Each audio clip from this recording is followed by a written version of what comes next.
Hey there, Mr. Redder here. Welcome back to another episode of Reddit Podcast Stories. Our first story we'll be reading today. My long-lost daughter is demanding I pay for her college. After that, am I the jerk for ruining a proposal at a wedding? And after that, sister-in-law gives me unwanted parenting advice, huge mistake. Now for every thumbs up this video gets, one Karen has to pay for her own college. Your mom goes to college? That never gets old. So please smash that like button. And subscribe and turn on notifications for new stories from Reddit every single day. My long-lost daughter is demanding I pay for her college. It's been one heck of a month, so some things I say might not even make sense. I, 40 male, recently found out that I have a kid who we'll call Jane, who's 18. I wasn't convinced at first, but everything checks out. When she came to me, she told me that she just wanted to get to know her father. I wasn't really interested in a relationship, but I felt it would be cruel and unnecessary to deny her this. We talked for a while, and I didn't really say much, but it was interesting. So after we talked for a while, I asked her about her mother, Grace, who's 40, and she gives me her number.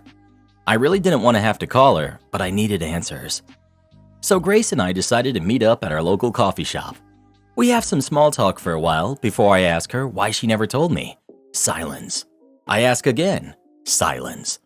I ask a third time, and she told me that she just didn't want anything to do with me and wanted to get back at me. I point out that all she did was deprive her kid of a father. I ask her when did she tell Jane? She says at age 12. So I get confused, and I'm wondering why she only contacts me now. So I ask her why. Grace says that she was angry that I wasn't present in her life. We talk some more about life before we say goodbye and go our separate ways. I don't ask Jane why she didn't call sooner because she was a hurting teenager, and that's life. So Jane and I spent the next week bonding. Then she sits down and asks to talk. I say sure, and I sit down. Then she goes on to explain about how difficult her life was living in a single-parent household and how money was always tight. Long story short, she asks me to pay for her university fees. Now, I'm well off enough to pay for it without struggle. So I asked to see her grades, and to be truly honest, they weren't very good. Not bad, but nothing to give a second look. I tell her that I'll think about it, and she says thank you. So here's where I might be the jerk. I don't want to pay for the fees because, in reality, she's just a stranger with my DNA, and I feel like Jane might just be using me. I mean, she's had 6 years to start a relationship with me, and is only doing so now that she needs money. I just want to wash my hands clean of her and Grace and move on with my life. I don't want Jane to think I'm her financial lifeline or anything like that. So Reddit, am I the jerk? Edit to add some stuff because of the comments. 1. I did a DNA test. It was what she wanted me to do to prove herself. 2. Child support laws are different in my country in the sense that A. You can't claim unclaimed child support if you had the option to claim it. B. Child support can't be settled after 18 unless the father knowingly disappeared, and that would take months to process, let alone prove. 3. Jane had the ability to contact me. I don't know how much influence her mother had on her choice, but I do know that I was a dial away. 4. I was never mad at Jane for not contacting me. I knew that she was a hurting teenager who doesn't know her father and could be scared to do so. I was confused in the moment. Not the jerk, but neither is Jane. Grace is a tremendous jerk to both of you. I do encourage you to seriously consider contributing to Jane's university expenses. Not to say you should or should not contribute, just seriously and honestly consider it. Think about her position. No father in her life, and a mother who won't answer any questions she's had for the first 12 years. Then who knows what context Grace gave when she finally did tell her. I'll bet she never said, I told your father about you because I wanted to spite him, and I didn't care what effect that had on your childhood, despite that being the truth. Instead, she undoubtedly made you into the bad guy. Jane had no way of knowing better, and you should be sympathetic to that.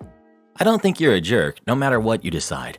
Just don't do anything to spite Jane. She's had enough of that already.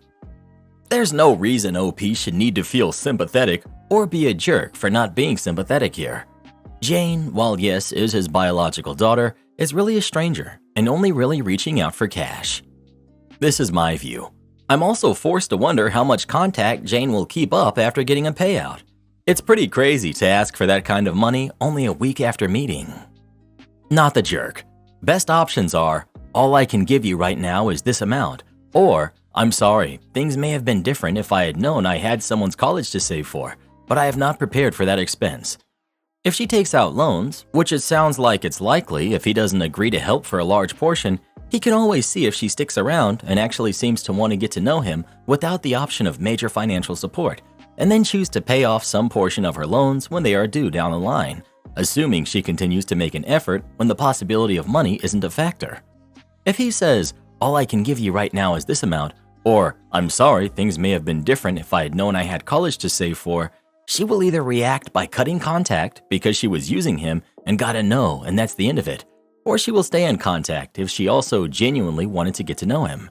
If she stays in meaningful contact and doesn't make a habit of asking for money or favors, then maybe he'll help her with her loans down the line. Once she's no longer a stranger who may or may not be reaching out just for a money grab, then he'll be able to have time to see whether her intentions were mostly good, whether there's a bigger place to be had in each other's lives, and can get to know her or find out her true colors without the pressure of that expectation hanging over them. Alternatively, I don't think it would be unreasonable to just gently refuse and cut contact if OP really wants to. Her mother had ample time and opportunity to include him in and prepare him for the responsibility, and she chose not to. While there's a lot of room to roll with the situation and see if there's any chance to make up some of the lost time and bond with her, ultimately her mom made the decision to cut him out until now, and any fallout from him not contributing or not wanting to be part of her life after missing her entire childhood is a result of her choice and her mess to clean up if he doesn't want to be part of their life at all. Yeah, it might feel bad for him for a while, but it's ultimately not his fault that he wasn't given the chance to make a meaningful bond with his kid to feel comfortable dropping large sums of money on her education. Am I the jerk for ruining a proposal at a wedding? So I, 27 male, am a part-time DJ. I mostly DJ for just family and friends. I'm not really a professional, just do it for a little side cash from time to time. Last weekend, I got invited to DJ on the cheap at a wedding for a friend of a friend. At the wedding, while everyone was on the dance floor, one of the guests, who we'll call Kevin, approached me and asked if I could play the song Golden Hour. It was an odd request because at the time, all the guests were literally hopping around and dancing, but I was told to take all requests, so I did it anyways. When I started playing it, the dance floor started to clear up, and then Kevin invited a woman onto the dance floor. They started slow dancing for a bit. A few people joined them, including the bride and the groom. Then at one part of the song, Kevin got down on one knee, and I knew right away that he was going to propose. I didn't think it was right, especially because they were in the middle of the dance floor with all eyes on them, and I kind of felt like if this happened, I would take the fault, because I was the one who put on the romantic song out of nowhere. So instead of letting that happen, as soon as he pulled out the box, I started to play Boogie and turned up the volume instead. After that, Kevin just side-eyed me and got up and everyone else sat down. After that, nothing else really happened and the tension was very thick. After the wedding, no one really brought it up, and I obviously thought that I wasn't the jerk, and the friend that was friends with the bride said that I wasn't. But then a bunch of the family started to message me. It turns out that Kevin was the bride's brother, and the family kept asking why I did that. I told them that proposing at someone else's wedding was not appropriate. They told me that I shouldn't have an opinion because I was just the DJ, and now Kevin got publicly humiliated because some people knew this was going to happen, so they were taking videos and live on Instagram so all their friends could see. I responded with, "That would have made the newlyweds hurt," but then they came back with, "You shouldn't have assumed that the bride didn't want that." That part got me thinking because I was mostly communicating with the bride about arrangements, and she was very chatty before the wedding, but after that, she kept giving me one-word answers, so I assume she's mad at me. But then again, when she paid me, she almost doubled the amount for what I was asking for with a generous tip. So I'm not sure if the bride actually knew. I think she would have told me. But am I the jerk for just assuming? ETA. A lot of people said to ask the bride and groom. I did, but like I said, their answers were vague. Bride said it was fine, but it was probably just to spare my feelings.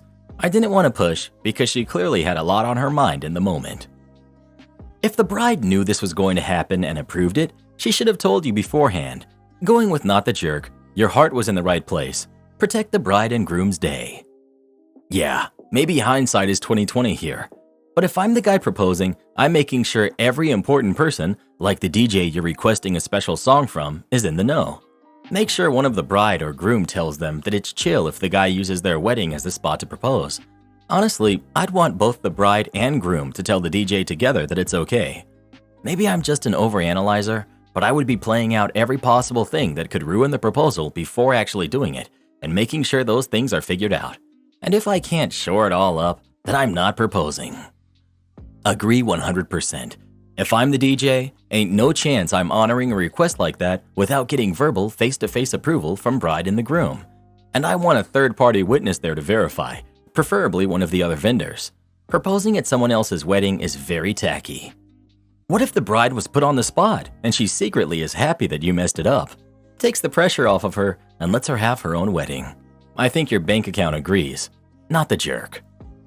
Sister-in-law gives me unwanted parenting advice. Huge mistake. I, 36 female, have a beautiful baby who's 10 months old, who was christened last Saturday. My twin and his wife, who's 41 female, flew in for the christening with my nieces, 7 and 5. They live in another state, and I paid for their flights because they live with a modest income and she's a stay-at-home mom. The day before the christening, when they arrived, my son was crying and we tried his usual self-soothing techniques, but he wouldn't stop. My sister-in-law said we should just give him his pacifier.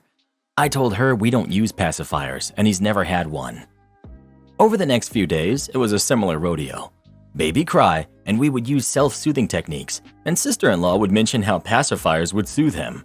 Well, after the christening, upon her suggestion once again to give my crying son a pacifier, I snapped, and in a room full of friends and family, I said, I would never take parenting advice from a 41-year-old woman that still lives on her parents' property, cannot hold down a job so she's a stay-at-home mom, that my retired parents have to send money every month to help them make ends meet, and whose 5-year-old still uses a pacifier to soothe herself and proudly shows them off. A 5-year-old whose mouth is so jagged and ruined that she and my brother will probably have to ask me and my husband for money for orthodontics care because they can't afford it. She's a prime example of what not to do when raising kids. Well, obviously, the room was silent and she ran off crying, and she and my brother left. They only came back that evening, but she nor my brother said anything to me. They left the next day to the airport. My brother said I have to apologize, and it was unfair of me to throw their finances in their faces. While I apologized for that, I said I would not apologize for telling her the fact about my niece's situation, and I told him that on multiple occasions, both I and my husband, he's a pediatrician, have warned them about the negative effects of a pacifier on a kid. My brother told me to mind my own business, and I said I gladly would, as long as his wife minds hers. Now my parents are telling me to apologize again. Naturally, my friends are on my side. So internet, am I the jerk? Edit. 1. To those saying I'm a bad parent because my son is constantly crying, he's teething, and we have various self-soothing techniques we use, including self-soothing music, his Sophie, classic teething toy, his soothing support stuffy, etc. 2. Brother and sister-in-law asked husband and I, pediatrician and surgeon, for medical advice regarding 5-year-old niece still using pacifiers. We warned them on multiple occasions about the negative effects of pacifiers on kids her age. They just failed to implement medical advice. 3. I do not have a temper. I was very stressed. However, I will be reaching out to sister-in-law in a few days to speak with her directly and apologize for my hurtful outburst. 4. The comments about the finances. Yes, I am upset because my brother is upset about their finances and wants her to get a job to help burden the load. His words. He's in grad school after a layoff to get a better opportunity for his family. He wishes she would help. She stopped working 6 months into her first pregnancy and never went back. You could have said, "Thank you for the suggestion, but we choose not to use pacifiers, and I expect you to respect our parenting choices, even if you make other choices." Instead, you dropped a bomb, destroying her entire life. You're the jerk. Frankly, no apology is ever going to repair that kind of a contemptuous string of insults. If you intended to sever that relationship, mission accomplished. You're the jerk. It's a pacifier, and you made that into an opportunity to get dirty and personal. You went for the jugular over a pacifier. The criticisms you made do not reflect on her parenting. They're personal. Yes, a 5-year-old is beyond a pacifier, but guess what? No parent is perfect. You aren't, and there will be plenty of people who pass judgment on you for your choices too. You haven't described any behavioral issues, just a pacifier and janky teeth. Your baby doesn't even have teeth, so what does her employment status, living situation, and finances have to do with either of your parenting choices? Saying that she's a prime example of what not to do in raising kids, based solely on socio-economical factors, is really not cool. It seems like you just don't like this woman, and you were looking for an excuse to feel justified in making cruel and unnecessary personal insults. You were horrible to them over tiny comments about a tiny issue. I can't imagine how nasty you get over actual stuff. You're the jerk. You're the jerk. You seem oddly proud of your kid not using a pacifier. Pacifier use is actually recommended to help prevent SIDS. Your husband, the pediatrician, should know this. You're the jerk. Dang, girl, you went full psycho. People are annoying sometimes. Family is usually extra annoying. You don't respond by insulting every facet of someone's life just for being annoying. I mean, clearly you do, but that's what makes you the jerk here. May I suggest a pacifier? It may help soothe you in the future. Not the jerk. Obviously, your sister-in-law doesn't know how to read the room, and sister-in-law owes you an apology, not the other way around. Sounds like your parents want to keep the peace at any cost. Maybe it's time to go low contact with them until they learn to respect you and your parenting decisions. Hopefully, your brother and sister-in-law will be too embarrassed to ask you and your husband for any future financial support, but that's very unlikely because people like them rarely change. Maybe I'm crazy, but I don't think a mom who has a 5-year-old with messed up teeth from still using a pacifier is the best place to get parenting advice. Am I the jerk for not sharing my inheritance with my sister since she chose to be adopted? I, 30 male, lost my mom when I was 5. Despite being so young, I had very vivid and treasured memories of my mom. It did not take to my dad dating a year after her passing well. My dad recognized that he knew this would be hard for me, but said that as the parent/adult, he knew what was best, even if it didn't seem that way at first, and that he'd thank me in the long run. Not long after that, he married my stepmom, Lucy, and when I began to act out over it, my dad said that parenting alone was hard, and that my sister, Jessica, who's 28 now, needed a mom. My dad even got my maternal grandparents to tell me that everything would be fine and how I needed to be a good boy. That was enough to get me to behave during the wedding, but once Lucy moved in and started redecorating, I started acting out again. My dad had had enough and just started punishing me whenever I acted out or made Lucy upset, as well as used the, "Jessica isn't acting out like this." And to be honest, Jessica was easily pleased and wasn't old enough to have had the same attachment to our mom that I did. It really upset me when Jessica started calling Lucy Mom, and it really ticked me off when Lucy started referring to me as her son. I always corrected it when she tried that around me.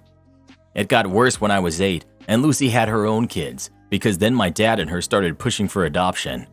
Jessica, obviously, had no problems with it, but I refused.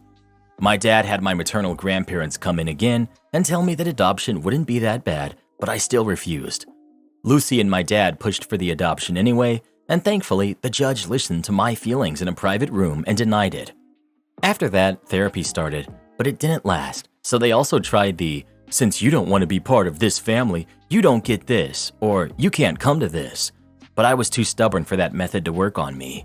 The only one who I felt was on my side was my paternal aunt, who kept sticking up for me whenever she'd see what Lucy and my dad were trying to do. So when I turned 18, I went straight to her. It was when I became a legal adult that my maternal grandparents confessed that they were never okay with the situation, but my dad threatened to keep me and my sister away if they didn't show support. I was furious, so furious that I had my surname legally changed to my mom's maiden name, as I wanted nothing to do with my dad and only ever really talked to my paternal aunt. Fast forward to now, and my grandma has passed. Grandpa passed in 2020, and according to their will, only their legal grandchildren are to split the $250,000 inheritance, and since Jessica is legally Lucy's daughter, all she got was a framed photo of my mom and a letter. Jessica doesn't think it's fair and thinks I should share, but I told her to get money from her legal grandparents. My aunt thinks I'm being a bit harsh, so am I the jerk? ETA, because someone asked. It had been 2 years since the last time she had spoken to either of my grandparents, while she frequently called and interacted with Lucy's parents. Jessica was never close to my mom's side of the family because she'd rather spend time with Lucy's family and or didn't want to hurt their feelings. ETA 2, again since someone asked. When Lucy moved in, she and my dad took down all of my mom's pictures and got rid of her things. I wasn't allowed to keep any pictures in my room, and I would catch heat if I tried to celebrate my mom's birthday, mourn on the anniversary of her passing, and get punished if I didn't celebrate Mother's Day the way Lucy wanted me to. So yeah, she wasn't this saint of a woman who stepped in when my mom wasn't there. Edit 3, because I'm starting to see the same thing. I don't blame Jessica for choosing to be adopted now. I'm angry at her belief that she should get any money from my grandparents despite never showing an interest in having a relationship with them once she was 18. They reached out numerous times, but she never bothered, yet has the belief that she's entitled to their money. That's what ticked me off. 2. My mom has a sister who also had kids. I'm not getting the full $250,000. 3.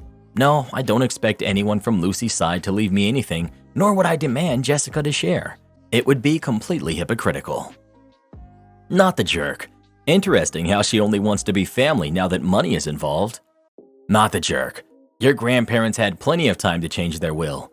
They used the specific term legal grandkids for a specific reason, because they wanted you to inherit from them. They assume Lucy will inherit from her other grandparents, and she probably will. Or if your dad is still sore, you may be excluded from his will, and they wanted to make sure you were adequately covered. Okay, so a few things here. Firstly, you seem incredibly immature, and I had to genuinely do a double take at the end to check your age, because this post seems like it was written by a 16-year-old. Secondly, in instances where a kid is adopted by someone such as a stepmother, then grandparents' rights can actually be established in the courts for things like visitation.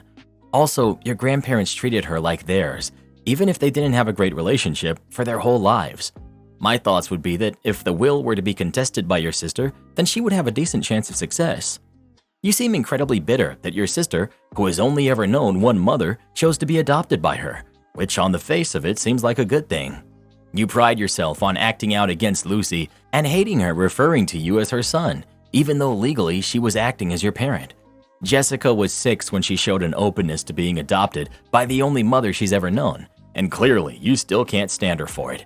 That's genuinely one of the weirdest things I've ever seen. Has it ever occurred to you that your grandparents were actually okay with it, but then out of spite to your dad afterwards they said they weren't? That's a distinct possibility. You say that Jessica got a framed photo of my mom, but utterly failed to see that my mom was also Jessica's mom. Legal adoption after the passing of a parent is very different to people who are adopted through the system, so to speak. Everyone sucks here, apart from Jessica, but especially you. You can't stand your dad for moving on and bringing what sounds like a nice person into you and your sister's life. Your dad doesn't sound amazing by any means, but I honestly would take what your grandparents said about him with a pinch of salt. Am I the jerk for telling my husband my kids will not be supporting my stepson at sports games anymore? My husband and I have been married for 6 years and together for 8. He has a 15-year-old son, Lucas. Lucas' mother passed when he was 5 years old. I came into our marriage with Bryn, who is 11 now, and Miley, who is 9. Together, my husband and I have Alec, who is 5. So Bryn and Miley are Lucas' stepsisters, and Alec is his half-brother. Lucas has this trinket box with a couple of small trinkets inside of it that his mom left for him when she passed. He keeps it in his room mostly, but he likes to sometimes walk around with it in his hand. I've always told my kids it is not theirs. They are not to touch it unless Lucas says they can, and they cannot pester him about it. When we first got married, Miley was really fascinated with it and did want to touch it, but I nipped that in the bud since it was so special. Regarding the dynamic, Lucas is very closed off from me and the kids. I've always done my best to bond with him, but he is so withdrawn around me, and therapy, which we did when we first got married, did not get us onto a path of being close, though I never expected to be his mom, and I don't want that considered. About a month ago, we were having dinner, and my husband cracked a joke that Lucas seemed to care more about the trinket box than us after Lucas refused to let Alec get a closer look at it. Lucas said, very seriously, that the box meant more than me and the kids, and he would gladly trade us to save the box if anything happened to it. My husband was shocked Lucas spoke so seriously, and the girls got upset about it. Alec wasn't paying attention when it was said. My husband took Lucas aside to speak with him, and I spoke to the girls. They told me Lucas had said that before, that he would trade our lives to save his box, that we better hope he's never asked to save one of us or the box because the box would win. He said this to them on a few occasions over a period of time. They never told me because they didn't know how to bring it up. He told Alec the same as well. My husband said Lucas would need some therapy because he saw nothing wrong with saying that honestly. I told him he was saying it and more to the kids when we didn't overhear. My husband said therapy would get to the bottom of things. A few days later, Lucas is telling Bryn he'd save his friends over the box, but not her. I told my husband about it, and he said it would be mentioned to the therapist. He had a consultation with one the next day.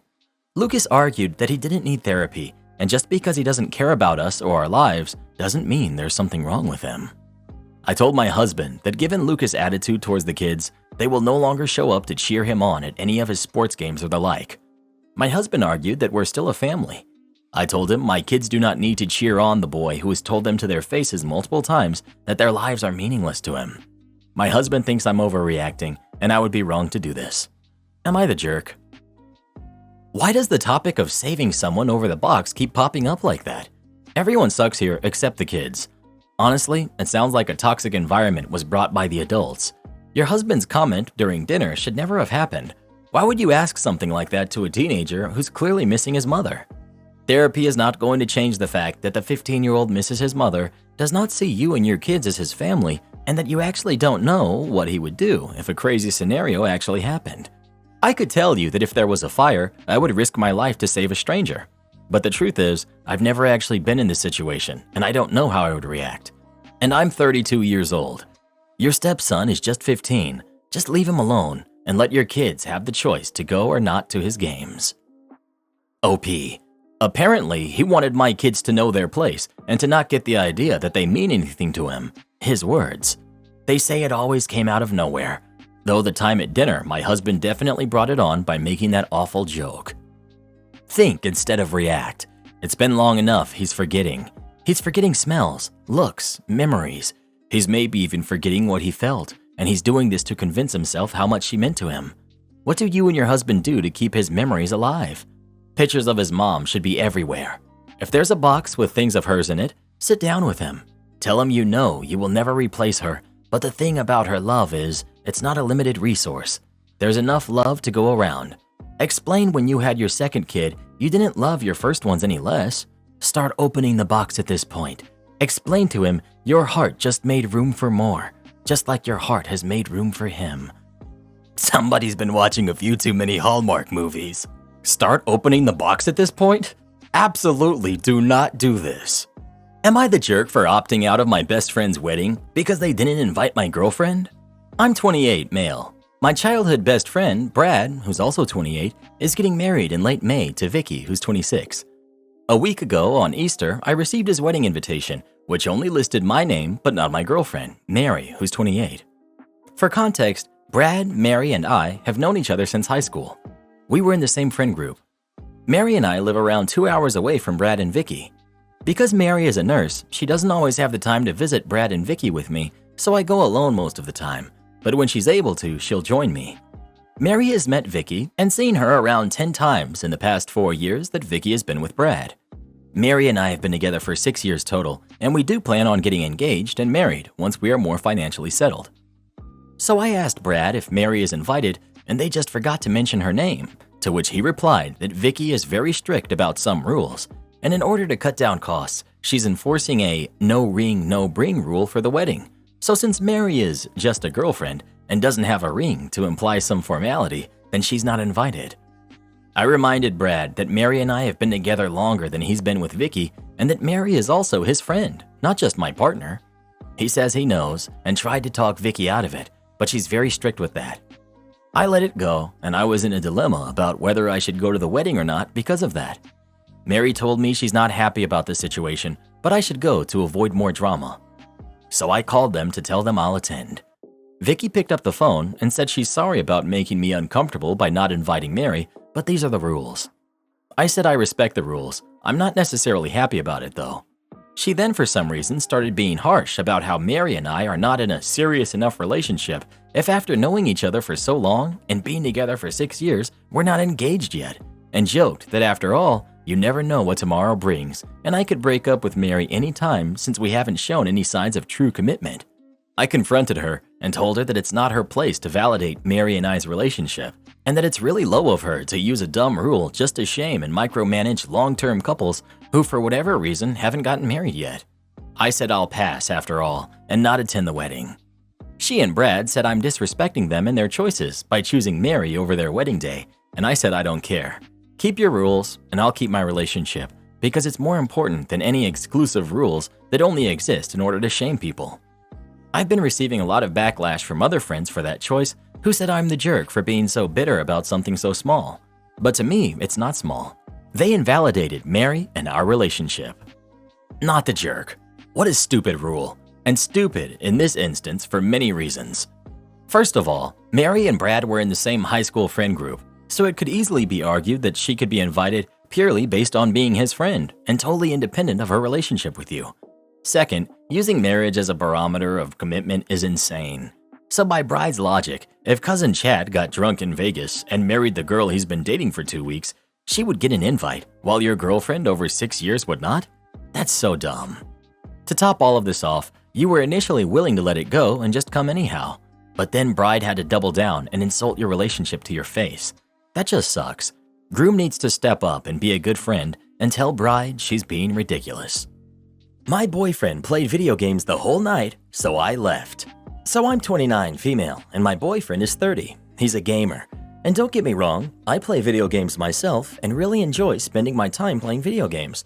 But since my boyfriend lives quite far away, we only see each other once a week. That's our quality time together. Yesterday, I worked the whole day, went to the gym, and then drove over to my boyfriend's house. I arrived there at 7-ish. When I came in, he was playing video games with his friends. No biggie. I told him I'm gonna take a shower and be right out. When I came back, he wasn't playing anymore, and instead asked if I'm hungry and wanted to order some food. I thought he stopped playing and we're gonna spend some time together now. But no, he ordered food and went right back to gaming. At about 9-ish, our food arrived. He was still playing. Fixed myself a plate, sat down to eat. He didn't join me. After I finished, I just got my stuff and told him I'm gonna leave because I'm not spending my evening watching him play video games. He finally took off his headset and told me, "Well, you could have said something. I was about to stop anyways." I told him that I feel like it's common sense to not be playing video games when your girlfriend visits you and left. I was there for 2 hours and the whole time he was playing. He hasn't tried to contact me in any way since. When I left, it looked like he was super upset, but immediately started talking to his friends again before I was even out the door.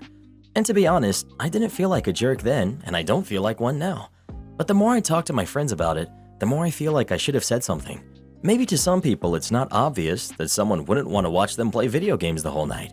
I mean, it should be, but maybe it isn't. Not the jerk. See, with me, I'm the gamer and my boyfriend isn't. Playing video games and talking to your friends while your girlfriend sits next to you waiting for you to finally notice her, that's a major jerk move. Good on you, you left. Hope you had a nice evening without him. And somehow, whenever you say something about someone's gaming habits, it's always, "Well, I was about to turn it off anyways." Support our channel by joining as a member today, and we'll give you a shout out in our next video. Or come watch this video next. You won't believe what Karen does in that one.